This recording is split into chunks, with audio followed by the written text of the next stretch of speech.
Salve meus amigos do canal, aqui é o professor Feliciano gravando mais um vídeo com conteúdo do novo ensino médio para a galera, falou? Pessoal da terceira série, mas também vale para o pessoal da primeira série, segunda série, todo mundo está se preparando aí para o Enem. Aí vamos falar agora sobre a primeira lei da termodinâmica, dando continuidade ao nosso estudo de termodinâmica, né? Como vimos anteriormente, a combustão de gasolina ou etanol faz com que os gases realizem trabalho nos pistões de um motor.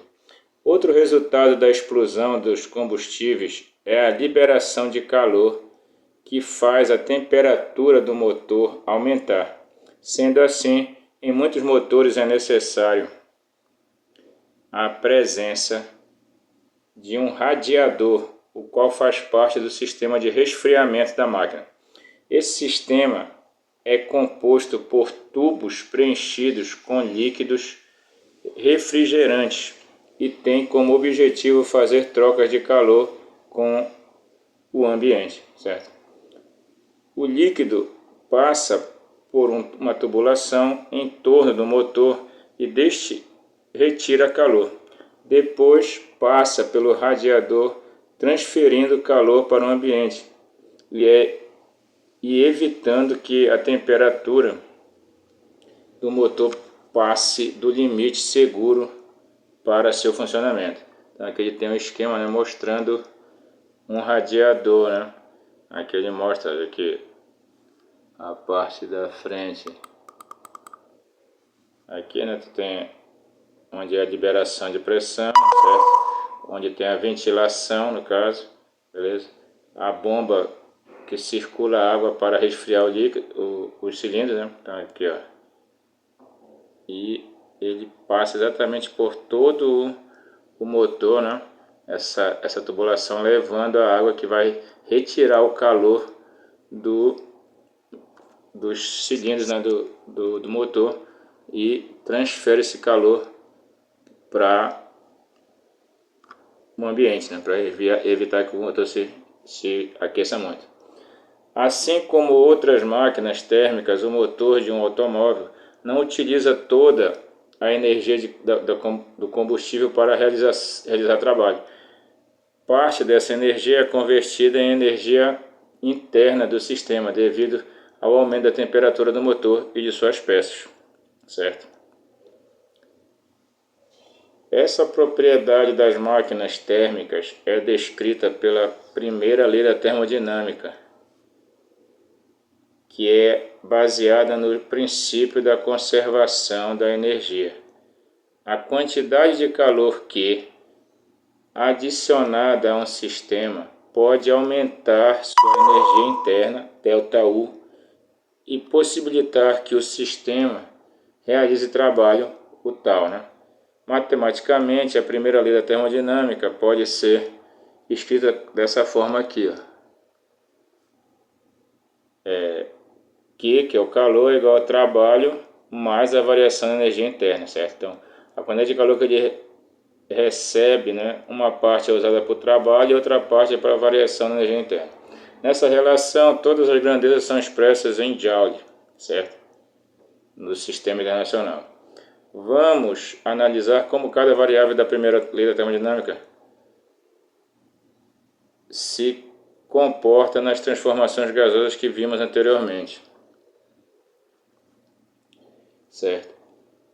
Uma transformação isobárica ocorre entre duas temperaturas e dois volumes diferentes.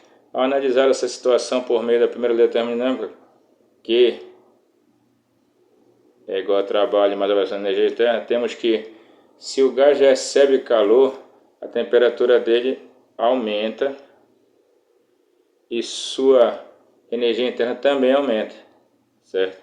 E ele se expande realizando o trabalho. O trabalho vai ser positivo, certo? Então aqui, ó, a temperatura dele aumenta e o volume também aumenta e ele realiza o trabalho. Se o gás cede calor, ou seja, o calor dele vai ser negativo, sua temperatura diminui e sua energia interna também diminui, e o meio externo realiza trabalho sobre o gás, que se contrai, trabalho negativo. Beleza? Então nesse caso aqui, ó, ele diminui a pressão, né? E quando ele é comprimido no caso, né? Agora aqui, considere agora uma transformação isotérmica com a variação de temperatura. Como a variação de temperatura é nula, não existe variação de temperatura, a variação de energia interna também é nula, então não existe variação de energia interna. Uma transformação isotérmica analisada segundo a primeira lei termodinâmica pode ser escrita assim: Q igual a trabalho mais a variação de energia interna, como a variação de energia interna é nula, então todo o calor é usado para fazer o quê? Trabalho. Beleza? Portanto, se o gás recebe calor positivo, né? Ele se expande e realiza trabalho positivo. Se o gás cede calor negativo, é realizado trabalho sobre o gás, trabalho negativo, e ocorre uma compressão, certo? Então aqui, ó, na isotérmica, né? Beleza? O volume pode aumentar, só que diminui a pressão aqui no gás, com a temperatura constante. Beleza? Para uma transformação isovolumétrica, a variação de volume é nula, ou seja, não existe variação de volume. Isso demonstra que o gás não realiza trabalho, não realiza nem recebe trabalho é zero. A análise de uma transformação isovolumétrica, segundo a primeira lei da termodinâmica, pode ser escrita como calor é igual a trabalho mais a variação de energia interna. Como ele não realizou trabalho, a variação de energia interna, o calor vai ser igual a variação de energia interna. Todo o calor que ele receber vai servir só para variar a energia interna dele, certo? Então aqui, ó, numa transformação isovolumétrica, o volume permanece constante. E o que acontece? Aumenta a temperatura, porque se ele recebe calor, serve para aumentar a energia interna dele lá no caso. Beleza?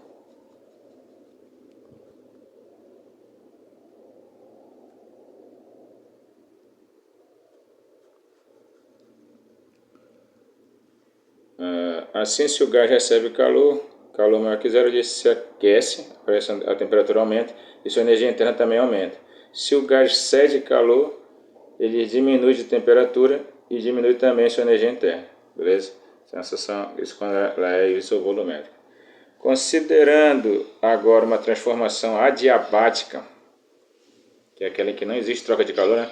Precisamos lembrar de que nesse tipo de transformação gasosa não há troca de calor com o meio externo, então não tem calor. Se o sistema tem paredes que impedem troca de calor com o ambiente, uma garrafa térmica, por exemplo, ou uma caixa de isopor, ou caso o processo ocorra de forma rápida, não havendo tempo suficiente para que sejam realizadas trocas de calor, a transformação é caracterizada como adiabática.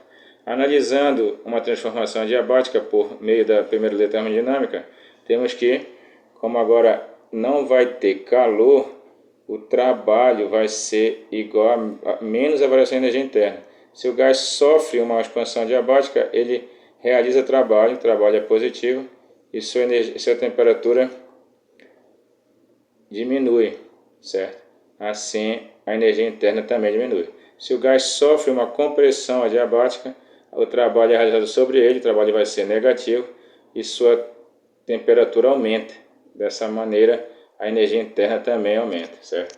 Então, no caso de uma transformação adiabática, se ele sofrer uma expansão, a temperatura dele diminui. Se ele houver uma compressão, a temperatura dele aumenta. Beleza, moçada?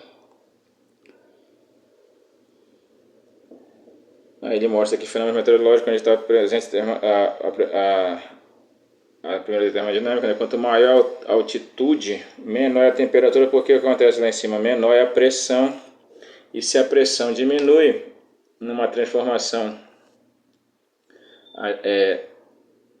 adiabática, né? Aí a gente diz que a temperatura também diminui, certo?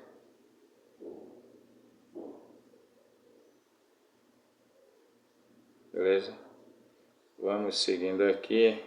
Vamos falar da segunda lei da termodinâmica. Anteriormente vimos ser possível construir uma máquina térmica que, ao receber calor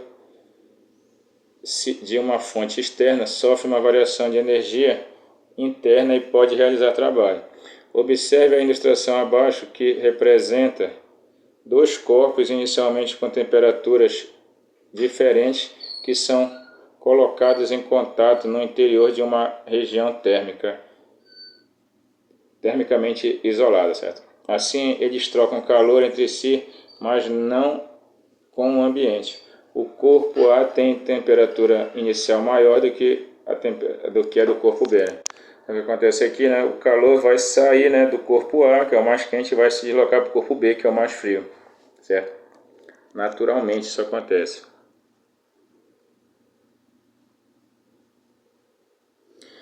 Naturalmente, o calor flui do corpo de maior temperatura para o de menor temperatura.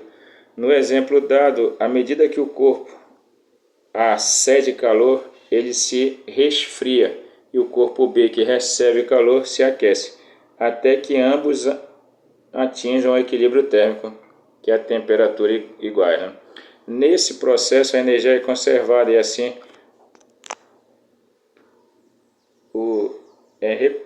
é respeitada a primeira lei da termodinâmica. Imagine agora que o corpo de maior temperatura, por acaso, retirasse calor do corpo frio, de modo que sua temperatura aumentasse ainda mais.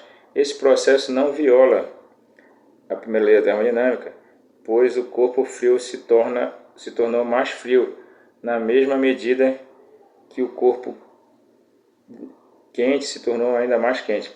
Assim, a energia se conservaria da mesma forma, né, nesse caso.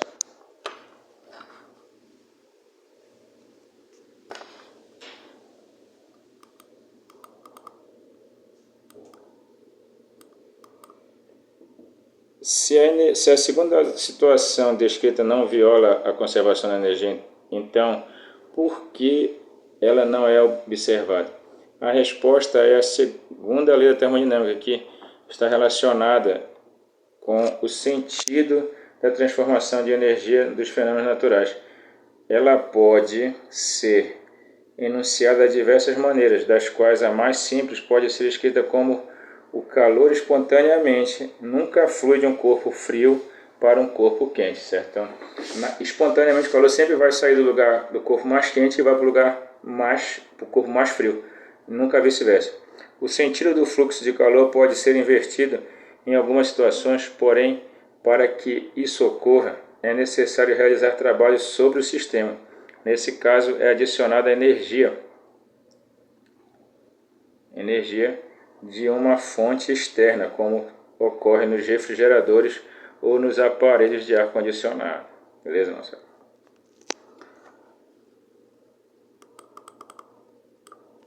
Para compreender melhor a segunda lei da termodinâmica, vamos considerar um recipiente fechado que contenha certa quantidade de gás ideal, conectado a outro recipiente inicialmente evacuado. Entre eles há uma válvula fechada, impedindo o fluxo de gás entre os dois frascos, como mostrado na figura abaixo, certo? Se a válvula estiver aberta, caso a válvula seja aberta, a temperatura seja mantida constante, o gás se expandirá espontaneamente e ocupará o volume dos dois recipientes, certo? Até que as pressões se igualem. Então, o que acontece? Diminui a pressão nesse aqui, né? Aliás, aumenta a pressão nesse aqui e diminui a pressão nesse aqui, beleza? Até que as pressões se igualem, já a meio atm para cada um. Caso queremos realizar o processo inverso, no qual o gás distribuído nos dois recipientes ocupe espontaneamente o interior de apenas um deles, isso não seria possível.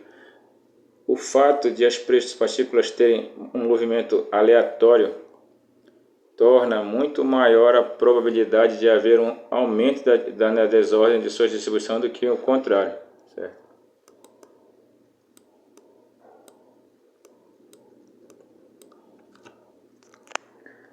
Esse tipo de fenômeno pode ser exemplificado pelo jogo de bilhar. No início de uma partida, as bolas são organizadas, formando uma estrutura ordenada.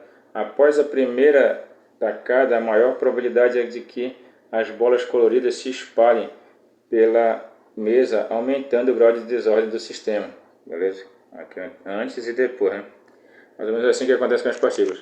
Apesar de uma pequena probabilidade de as bolas se concentrarem em uma região da mesa ou de um gás se concentrar em um único recipiente para que o sistema retorne para uma situação de maior ordenamento, é preciso que algum agente externo atue no sistema. No bilhar, uma pessoa deve pegar as bolas de bilhar e organizá-las novamente. No caso dos gases, é possível utilizar uma bomba de vácuo e colocar o gás de volta em apenas um dos recipientes. Esses exemplos mostram que espontaneamente fenômenos tendem a ocorrer de modo a aumentar a desordem de um sistema.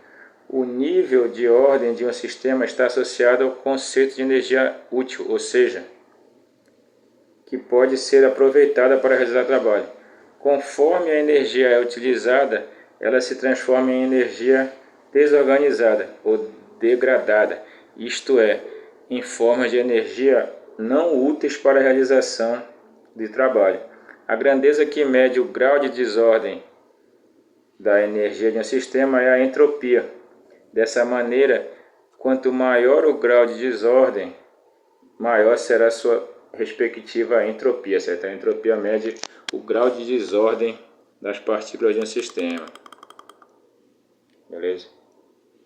Estado danado de baixa entropia e o estado desordenado é de grande entropia, né? Certo?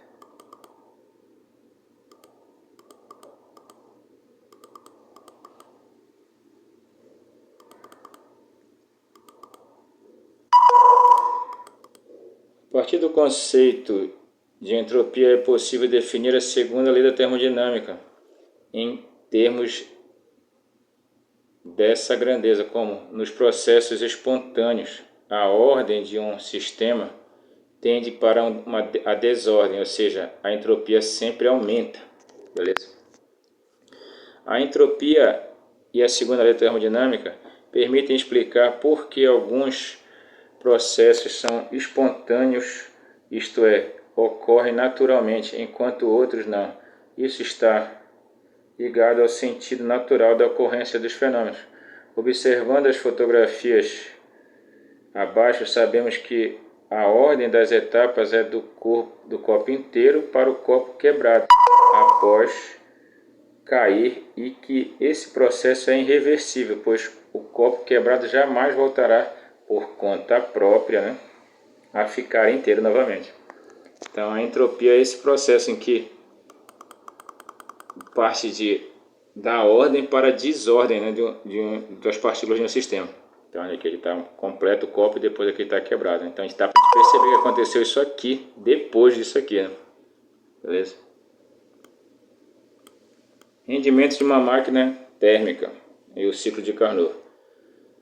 Aí, as primeiras máquinas térmicas foram idealizadas na antiguidade, né? Mas não tinham uma aplicação prática. Aí o que ele fala? No desenvolvimento das máquinas térmicas, percebeu-se que para obter melhores resultados, as máquinas deveriam ter uma fonte quente com temperatura mais alta e uma fonte fria com temperatura mais baixa, para que ocorresse um fluxo espontâneo de calor. Em seu funcionamento, a máquina térmica recebe calor da fonte quente e converte uma fração dessa energia em trabalho. A fração de energia que não é aproveitada aumenta a energia interna da máquina. Na sequência, essa energia que não foi convertida em trabalho é direcionada para uma fonte fria na forma de calor, certo? Considerando um motor a combustão interna como o de um automóvel, o calor da queima do combustível corresponde à fonte quente. Os gases a alta temperatura realizam trabalho sobre o pistão, enquanto parte da energia em forma de calor é rejeitada para o meio ambiente ou para a fonte fria, certo? Suponha que a fonte quente de uma máquina térmica esteja a temperatura T1 e que fornece quantidade de calor Q1. A fonte fria está a uma temperatura T2 e recebe calor Q2, que foi rejeitado pela máquina. Nesse caso, o trabalho realizado pela máquina térmica é determinado pela diferença entre as duas quantidades de calor. Calor 1 da fonte quente, né? Menos o calor 2 recebido pela fonte fria. A diferença entre eles dá o trabalho que foi realizado, porque uma parte foi usada para o trabalho e a outra parte foi direcionada para a fonte fria, que foi aqui a energia dissipada. O rendimento então é o trabalho dividido pela Q1. Certo? O rendimento é o trabalho dividido pelo Q1, que é o que? A quantidade de calor que foi cedido pela fonte quente, né? Beleza? E também pode chegar a essa outra fórmula aqui para o rendimento. O rendimento é 1 menos o calor que vai dissipado dividido pelo calor recebido, beleza? Portanto, caso conheçamos as quantidades de calor recebido e rejeitado pela máquina térmica, seremos capazes de calcular seu rendimento sem a necessidade de calcular o trabalho realizado por ela. Essa equação representa o rendimento real de uma máquina térmica. Falou, moçada? Então a gente vai parar por aqui hoje. Esse conteúdo aí vai servir para a nossa avaliação. Beleza? Na próxima aula a gente vai estar fazendo umas atividades que vão servir para a nossa avaliação. Atividades estão aí na página 104.